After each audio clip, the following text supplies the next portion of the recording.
Hi everyone, Sarah Pacaro, Rapid Transformational Therapist. I just wanted to come on and share with you. I did a presentation last night in the Facebook group Journey to Emotional Wellness with Tracy Armstrong.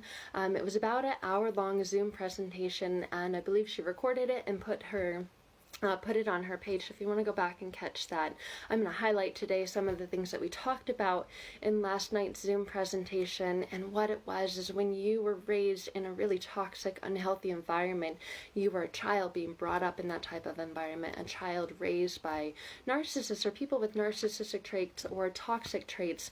What is the impact of that?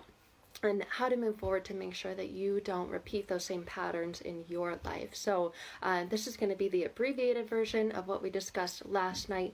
And understand, first and foremost, hurt people or try to hurt people. I added try in there because I had a recent experience with someone, and when they're wounded and hurting inside, all of that pain gets projected onto everyone around them.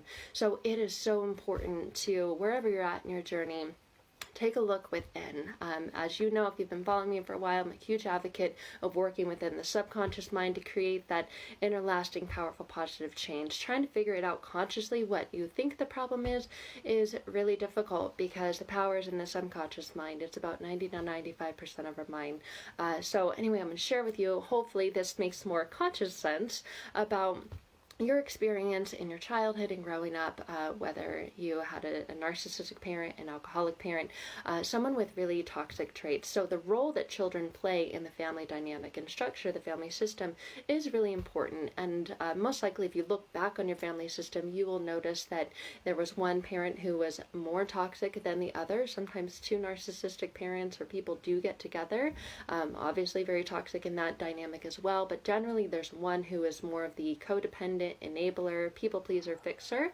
That is one parent, and the other one is the one that's toxic or more narcissistic. So know that. And there's two rules in the house of a narcissistic family. The first one is that the narcissist always comes first. The second one is that the image of the narcissist and their family must never ever be limited by the needs of the spouse and their children. So like I said, they always come first. It's always that dynamic that they're winning, they're superior, and everyone else is below them. So the enabler usually in that dynamic is played by the other parent. So we'll just use that analogy here. So the primary roles of children in narcissistic families. We're going to go over 3 primary and 4 secondary. And just see kind of where you fit into this, where you fall into this. The first role in a narcissistic structure of a child is the golden child. And you may have been the golden child yourself, or if you think back on your siblings, you can easily identify which one of you was the golden child. This is an assigned role by the narcissist. It's the narcissist parent's chosen one. It is the one that is assigned based upon their gifts, their talents, their abilities, anything that actually makes the narcissist look better. Like, look at me, my child is the starting quarterback, my child is the top in their class, they're expected to get straight A's and outperform and outshine so that the narcissist can upshine. They're the child that's given special treatment by the narcissist, and they are the child that the narcissist or toxic person seems to value the most. The narcissist will train this child so that they can act out them becoming this perfect clone of the narcissist. This child tends to adopt that narcissist's beliefs and habits, and unfortunately, if they stay within that golden child role for all or majority of their childhood, it is sadly likely that this child, who was deemed the golden child, will take on lots of narcissistic traits and become a narcissist themselves in adulthood. So it's sad, but it's just the way that the structure works. The next child, or a different child, not the next one, like the second one, it's not always the middle one, but there is a child called the scapegoat. This is the child who can do nothing right. They are labeled as a bad seed. They're the ones that are tend to be outspoken children with this "look at me" persona, and the narcissist will use this child as a punching bag. They are the recipient of most of the abuse among the other children from the narcissist. The scapegoat and the golden child seem to always be at odds with each other, butting heads with each other. And these children, they understand that the narcissist affection are given freely to the top performing child, the golden child. So this look at me attitude, the scapegoat oftentimes tries to dethrone the narcissistic child in order to win the love and affection and attention of the narcissist. And they're obviously unaware of this coveted role that they play within the family dynamic. But as children, we're dependent. We are dependent on the adults in our lives, and we need them to fill our love cup, to fill our I am enough cup. We need this validation and this love.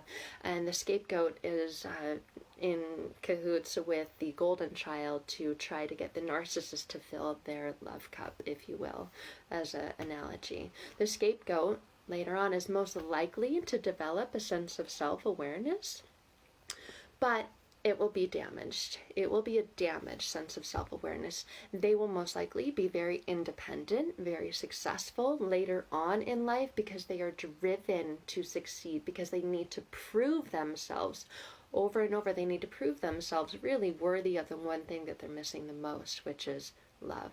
So you'll notice that's very driven, very successful as adults, but this need to prove, this still looking to fill this void, this cup, empty cup of love because it wasn't filled from the narcissistic parent. Then the third primary role is the lost child, or the invisible child. This is the child that receives no praise and no blame from the narcissist. It's like they don't exist, like there's no use for them. So this lost child naturally becomes very independent, very isolated, and very lonely because they have to do everything themselves. If you don't exist, there's no one to help you. Remember, when you're a child, you're dependent. So a lot of the times they do become very, very self-sufficient, but they fall prey to these emotions of unworthiness, and they constantly feel unloved throughout their lifetime. So these children, who are the lost child or the invisible child, are most likely to develop depression, end up using substances later on in life, in adulthood or teenage years, to try to numb all that loneliness and depression that they're feeling from never having that attention or validation and just feeling invisible or lost their entire lives. So those are the three primary roles in a narcissistic family function or structure. There are secondary roles taken on by these children as well. We're going to go over those. The first one of those is a hero, or the child who had to be responsible. And most of the time, not always, but most of the time this is the older sibling, and this child is very perfectionist in nature, and at a very young age they develop this responsible parent role. You'll see this. I have a really close friend who has 3 children, and the older one is parenting the other 2. They can see the frustration in the actual parent's eyes and voice and tone and everything, and they naturally just step in and they play this role of responsible parent.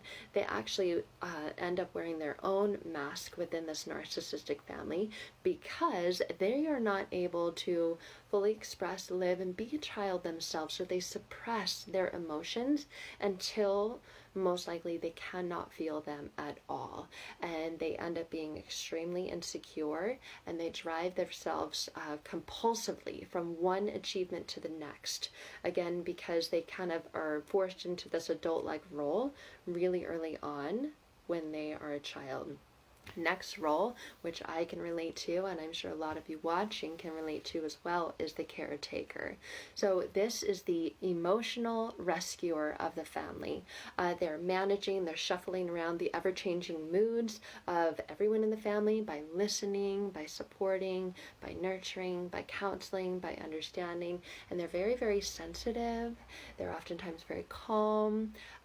They try to fix everyone around them, and in doing that, they don't receive any emotional support for themselves. They're very, very good at focusing on everyone else around them. They're the people pleaser, the fixer, the carer, but they don't know how to take care of themselves because they're so busy focusing on everyone else. And they give all the love that they can, but they don't know how to receive it back.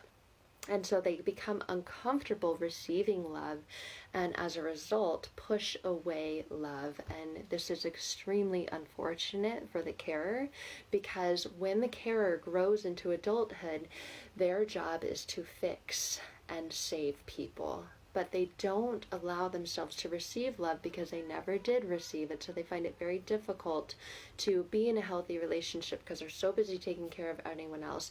And these people turn into grade A codependents as adults.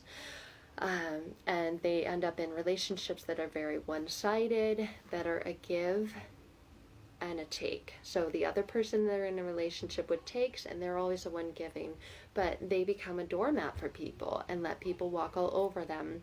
And I mean, my first career was as a teacher. I work with lots of nurses as well. These types of doormat people, unfortunately, because they're so loving and giving, end up usually choosing careers in the caring profession. So anything they can do to care, which is not a bad thing, but it's just know that there is a link to family dynamic and structure in your past. Then there's this mascot or this clown, another family role. This is generally adopted by the youngest child, who often is perceived as the rebel, or just the youngest one of the family. You'll notice that they are responsible for the emotional well-being of the family, and they generally use humor as opposed to caretaking. They get their attention by kind of putting on a comedy show to divert the pain of the family that they can tell that they're in. So they're usually a very happy-go-lucky person. They're a very likable individual. They make others laugh, but the problem is they find it difficult to make themselves genuinely happy. They can sense all the pain that everyone else in the family is in, so they laugh and they're funny and they're the jokester and the comedian, but they usually suffer from depression themselves. Think about like Robin Williams, amazing actor, comedian, and they can make everyone else laugh, but they suffer from depression, and his life ended up ending because of suicide. So they suffer deep depression because they really don't ever develop this any sense of their authentic self, and they struggle with feelings of emptiness and feelings of loneliness. So that's a tough one, because of course these people are in your family and you love and care for them. But you'll notice the fourth secondary role that we'll go over today is the mastermind and the manipulator. And this is also the golden child, and then the child that ends up being the mastermind and the manipulator are the two most likely to end up with more narcissistic traits themselves. So the mastermind and the manipulator are sinister, they're selfish, they're abusive.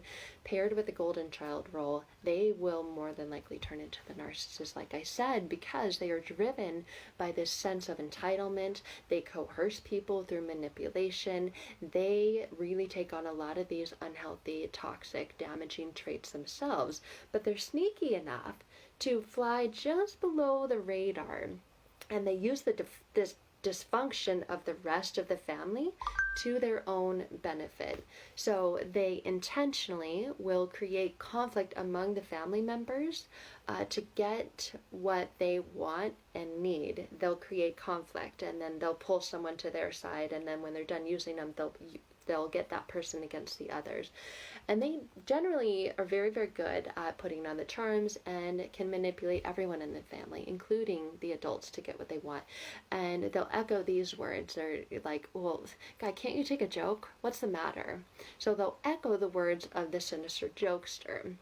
So understand this about all these roles, that children who grow up not being able to measure their feelings, good, bad, right, or wrong, whatever those feelings are. Children who grow up in a family structure or system that are unable to measure their feelings in a healthy manner develop a numb persona, and they often express, I don't even know what I feel. I don't know who I am anymore. I just know that it doesn't feel good. I'm having anxiety attacks, panic attacks, depression, sadness develop later on when they become adults, because that's when they are aware enough to put the abusive puzzle pieces together. When you're a child and you're in that type of family structure system, you don't know what's going on. It's not until you get older and then you can look back on what was going on and see how damaging and toxic it was. Sadly, by that time, you are an adult and most likely you are in a relationship yourself or you have children of your own before you realize the heaviness, the weight, the burden, and the true impact that your childhood and family system and structure had on you. And that is where someone like me comes into place who can help you, guide you within yourself to unbreak and unwind all those toxic, negative, limiting beliefs about yourself that are impacting every single area of your life and your relationships now. So I would love to connect with you. If any of this makes sense and you're going, yep, I was a scapegoat, I was a golden child, I was this, I was that, I see how my parents and my siblings played these roles. What do I do about it now? I'm sick and tired of feeling like this. The anxiety, the depression, the heaviness, that black cloud, that fog in your mind, whatever it is. There are many, many different ways that your life is being impacted by these past experiences. When you're looking for a powerful way to break free, I always say it's through your subconscious mind, opening it up. I will do another video on this later, but opening it up and allowing all those things, those really, really damaging beliefs that are stuck in your mind to open up, release them, and be free from them. So thank you guys. I'd love to talk to you more about hypnosis and rapid transformational therapy and how it is the most powerful way that you can include in your journey to healing. So thank you guys. If you have any questions, please leave them in the comments below or send me a message and I'm happy to answer them and connect with you.